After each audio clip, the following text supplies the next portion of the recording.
बिस्मिल्लाहिर्रहमानिर्रहीम। अस्सलाम वालेकुम student, this is your teacher miss Sana. Last lectures में हमने जो है इस चैप्टर को कवर किया था जिसमें हमने number of moles Avogadro's number की प्रॉब्लम सॉल्व की। तब हमारे पास है केमिकल इक्वेशन। केमिकल इक्वेशन क्या होती है?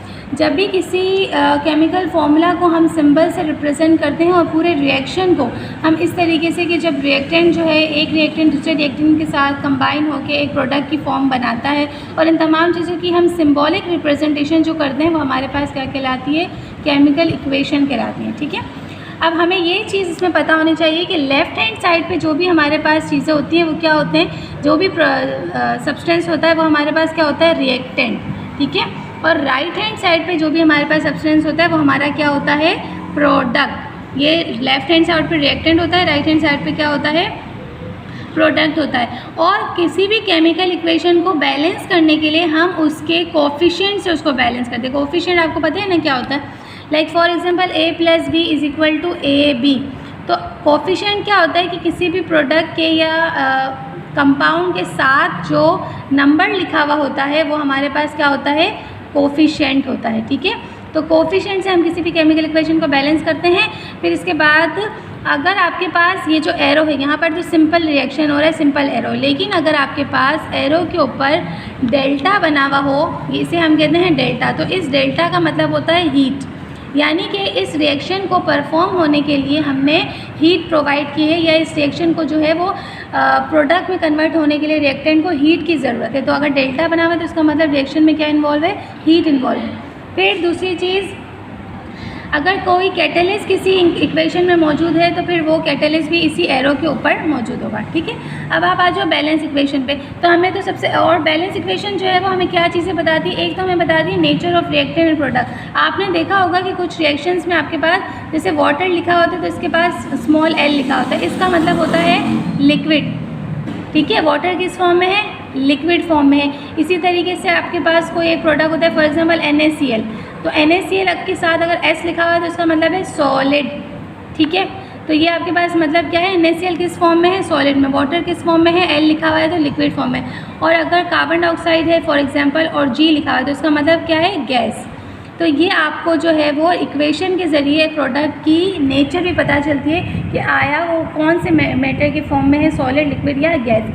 फिर इसके बाद जो है relative number of each reactant product, यानी कि कितने number of product reactant use हुए हैं और कितने नंबर ऑफ़ प्रोडक्ट बने हैं, ये हमें पता चलता है। अब बैलेंस इक्वेशन के कुछ रूल्स हैं जो आप यहाँ से स्टडी पढ़ेंगे तो आपको समझ में आएगा। मैं डायरेक्ट आपको इक्वेशन जो है वो एक्सप्लेन करती हूँ। एग्जाम्पल जैसे हमारे पास है KClO3। ये KClO3 हमारे पास पोटेशियम क्लोरेट एक प्रोडक्ट है जिसकी ब्रेकडाउन हुई है और उससे क्या बना है? पोटेशियम क्लोराइड और ऑक्सीजन की फॉर्मेशन हुई है। अब हमने जो है सबसे पहले जो है रिएक्टेंट को एक साइड पे लिखना है, प्रोडक्ट को एक साइड पे लिखना है। रिएक्टेंट में हमारे पास क्या है? पोटेशियम K, प्रोडक्ट में भी पोटेशियम K। रिएक्टेंट में क्लोरीन है, क्लोराइड है, प्रोडक्ट में भी क्लोराइड है। फिर रिएक्टेंट में हमारे पास ऑक्सीजन है और यहाँ पर भी ऑक्सीजन है। फिर इनके नंबर्स लेते हैं, यहाँ पर एक पोटेशियम है, यहाँ पर भी एक K है, यहाँ पर Cl एक है, यहाँ पर भी Cl एक है। लेकिन यहाँ पर ऑक्सीजन कितने हैं? 3, और यहाँ पर ऑक्सीजन कितने हैं? 2। तो हमें क्या करना होगा? अब इनकी यहाँ पर 3 है, यहाँ पर 2 है, तो हमें कोफिशिएंट्स हम क्योंकि इसको बैलेंस करना है तो हम कोफिशिएंट का क्या कर देंगे? क्रॉस मल्टीप्लिकेशन कर देंगे। यहाँ प्रोडक्ट साइड पे 2 है ना, हम यहाँ पर 2 लिख देंगे, और रिएक्टेंट पे यहाँ पर 3 है तो हम यहाँ पर 3 लिख देंगे। लाइक फॉर एग्जांपल यहाँ हमने 2 लिख दिया और यहाँ 3, क्रॉस मल्टीप्लिकेशन कर दी। तो अब आप रिएक्टेंट और प्रोडक्ट को लिखें तो ऑक्सीजन जो है वो क्या हो गए होंगे? बैलेंस हो गए होंगे। अब यहाँ पर हमारे पास पोटेशियम 2 है, K1 है, Cl 1 है, यहाँ पर भी Cl 1 है, यहाँ पर Cl 2 है, 2 है ना यहाँ पर। ठीक है, ऑक्सीजन 2 3 ज़ा 6 और यहाँ पर 3 2 ज़ा 6। ठीक है, ऑक्सीजन हमारे पास बैलेंस हो गए। अब हम बाकी चीज़ों को बैलेंस कर लेते हैं। अब यहाँ पर सिर्फ K यहाँ पर 2 है, Cl यहाँ पर 2 है, यहाँ पर K और Cl दोनों एक एक है। तो हम इधर प्रोडक्ट साइड पे KCl के साथ क्या लगा देंगे? 2 लगा देंगे। ठीक है, तो यहाँ पर भी पोटेशियम भी 2 हो जाएंगे, Cl भी 2 हो जाएंगे। यहाँ ऑलरेडी K2 है, Cl भी 2 है, ऑक्सीजन 2 3 ज़ा 6 है, यहाँ पर भी 2K होगा, यहाँ Cl 2 होगा और यहाँ 3 2 ज़ा 6 ऑक्सीजन होगा। तो ये आप लिख दोगे तो ये क्या होगी? इक्वेशन आपके पास बैलेंस इक्वेशन हो गई आपके पास। अच्छा, बैलेंस इक्वेशन से जो है आप जैसे नंबर ऑफ़ मोल्स हमने पहले कैलकुलेट किए थे फॉर्मूला से, इसी तरीके से हम बैलेंस इक्वेशन से भी नंबर ऑफ़ मोल्स या जो है मोल रेशियो अमाउंट निकाल सकते हैं। लाइक फॉर एग्जांपल आपके पास ये इक्वेशन है, यहाँ पर 2H2 प्लस ऑक्सीजन ने हमारे पास रिएक्ट किया और 2 वाटर के मॉलिक्यूल्स बन गए। अब यहाँ H2 के कितने मोल्स हैं? 2 मोल्स हैं, ठीक है। ऑक्सीजन के कितने मोल हैं? 1 ही। यहाँ जो कोफिशिएंट होता है ना, वो हमारे पास नंबर ऑफ मोल होता है। ये वाटर है, वाटर के कितने मोल्स हैं? 2 मोल्स, ठीक है। अब आपके पास सवाल क्या है? How many moles of oxygen are needed to react with 4.5 moles of hydrogen, ठीक है। हमें बोल रहे हैं कि आपको ऑक्सीजन के कितने मोल्स की नीड होगी अगर आपके पास हाइड्रोजन के 4.5 मोल्स हों, ठीक है, ये पूछ रहे हैं। तो हम इसको कैसे सॉल्व करेंगे? डायरेक्ट इक्वेशन से हम कर सकते हैं ना, हमें इक्वेशन से नंबर ऑफ मोल्स मिल गए। अब आपके पास 2 मोल्स हाइड्रोजन रिएक्ट कर रहे हैं कितने? 1 मोल ऑक्सीजन से, ठीक है।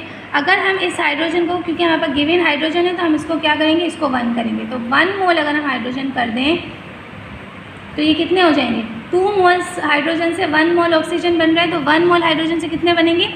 हाफ मोल ऑक्सीजन बनेगा, सही है। अगर यहाँ 4 होता और यहाँ 2 होता तो फिर ये 2 मोल से 1 बनते। यहाँ 2 मोल से 1 मोल ऑक्सीजन बन रहे हैं, तो 1 मोल से हाफ मोल ऑक्सीजन बनेंगे। अब आपके पास कितने मोल हाइड्रोजन गिवन है? 4.5। तो 4.5 मल्टीप्लाई 1 मोल hydrogen react 4.5 multiply half mole oxygen, तो आपके पास आंसर क्या आएगा? कि 4.5 मोल्स हाइड्रोजन 4.5 रिएक्ट 4.5 को जब आप हाफ से मल्टीप्लाई करोगे तो ये हो जाएगा 2.25 मोल ऑक्सीजन। तो ये आपके पास आ गया आंसर कि आपके पास इतने मोल्स आपके इक्वेशन से आपने मालूम कर लिए और आपको गिवन मोल्स दे दिए हाइड्रोजन के, और आपको कहा कि कितने जो है वो ऑक्सीजन को कितने मोल्स हाइड्रोजन को कितने मोल्स ऑक्सीजन की नीड होगी, तो वो आपने इस इक्वेशन के मोल्स से ही कैलकुलेट कर लिया। अच्छा, एक और सवाल यहाँ पर गिवन है कि ग्राम्स भी आप निकाल सकते हो। Like how many grams of hydrogen will completely react with 100 gram of oxygen. अब आपको यहाँ पर क्या दिया हुआ है? ग्राम दिया हुआ है। तो नंबर ऑफ मोल्स है तो वैसे भी आप ग्राम निकाल सकते हो। लाइक देखो, ये आपके पास हाइड्रोजन, ऑक्सीजन और इससे वाटर की फॉर्मेशन है। मोल्स हमने देख लिया कि 2 मोल्स हैं, यहाँ पर 1 मोल है, यहाँ पर 2 मोल्स हैं, ठीक है। अब आपको क्या गिवन है? पहले तो आप क्या कर लो, क्योंकि आपको ऑक्सीजन की यहाँ पर 100 ग्राम्स गिवन है, तो पहले आप इन सबको क्या कर लो? ग्राम में कन्वर्ट कर लो। अब देखो, एक हाइड्रोजन का एटॉमिक नंबर क्या होता है? 1 होता है। यहाँ पर 2 हैं, तो ये तो उसका नंबर ऑफ मोल्स आ गया। नंबर ऑफ मोल्स का फॉर्मूला क्या होता है? Number of moles is equal to mass in gram divided by atomic mass, ठीक है। तो अगर आपको मास इन ग्राम मालूम करना है तो उसका क्या फॉर्मूला होगा?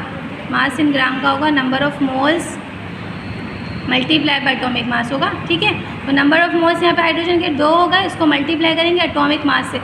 एक हाइड्रोजन का एटॉमिक मास होता है 1, यहाँ पर 2 हाइड्रोजन है तो उसका एटॉमिक मास होगा 2, तो ये आपके पास आ गए 4 ग्राम, ठीक है। इसी तरीके से यहाँ पर 1 मोल है मल्टीप्लाई बाय एक ऑक्सीजन कितना होता है? 16, और 2 ऑक्सीजन का कितना होगा? 32, तो ये आ गया आपके पास 32 ग्राम।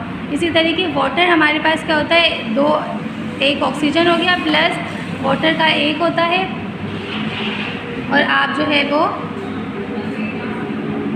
1 से जो है ना हाइड्रोजन का 1 है और 2 हाइड्रोजन आपके पास मौजूद है, तो आप 16 + 2 इज इक्वल टू आपके पास 18 AMU मॉलिक्यूलर मास आ गया किसका? वाटर का। तो 2 मोल्स मल्टीप्लाई बाय 18 आपके पास क्या आएगा? 36 ग्राम वाटर आ गया, ठीक है। ग्राम सब आपके पास आ गए। अब आप इस ग्राम से जो है वो मालूम कर सकते हो कि 100 ग्राम ऑक्सीजन से कैसे निकलेगा। अब आप देखो कि 32 ग्राम ऑक्सीजन जो है वो रिएक्ट कर रहा है कितने? 4 ग्राम हाइड्रोजन से, ठीक है। तो अगर हम इसको 1 ग्राम कर दें तो 1 ग्राम ऑक्सीजन रिएक्ट 4 को डिवाइड करेंगे किससे? 32 से, क्योंकि इसको हमने 32 से डिवाइड किया है तो हमारे पास 1 आया है ना, तो बोथ साइड पे 32 से डिवाइड होगा। यहाँ 32 से डिवाइड होकर 1 आ गया और यहाँ 4 डिवाइडेड बाय 32 आ गया, ठीक है। अब हमें कितना गिवन है ऑक्सीजन क्वेश्चन में? 100 ग्राम। तो आप क्या करोगे? 100 ग्राम ऑक्सीजन रिएक्ट विथ ये 1 को हमने मल्टीप्लाई किया 100 से, तो इसी तरह यहाँ हम 4 डिवाइडेड बाय 32 मल्टीप्लाई बाय 100 करेंगे। जब आप इसको सॉल्व करोगे तो आपके पास आ जाएगा कि 100 ग्राम ऑक्सीजन जो है वो किससे रिएक्ट करेंगे? इसको पूरा सॉल्व करोगे तो आपको पाएगा 12.5 ग्राम हाइड्रोजन से। तो इसी तरह हमने इक्वेशन से जो है वो नंबर ऑफ मोल्स का भी मालूम कर लिया। अगर एक रिएक्टेंट का गिवन है तो आपने दूसरे रिएक्टेंट का मालूम कर लिया। इसी तरीके से अगर आपके पास ग्राम गिवन है तो आप इक्वेशन से एक रिएक्टेंट के ग्राम से दूसरा मालूम कर सकते हो, इवन के प्रोडक्ट का भी मालूम कर सकते हो। तो आप इसकी प्रैक्टिस करें, इंशाल्लाह आपको जो है वो समझ आ जाएगा। ये केमिकल कॉम्बिनेशन का चैप्टर जो है वो कंप्लीट हो चुका। अब नेक्स्ट आपका फर्स्ट चैप्टर जो है वो इंशाल्लाह कंप्लीट हो जाएगा। Till then complete your study pack and thank you. Allah हाफ़िज़।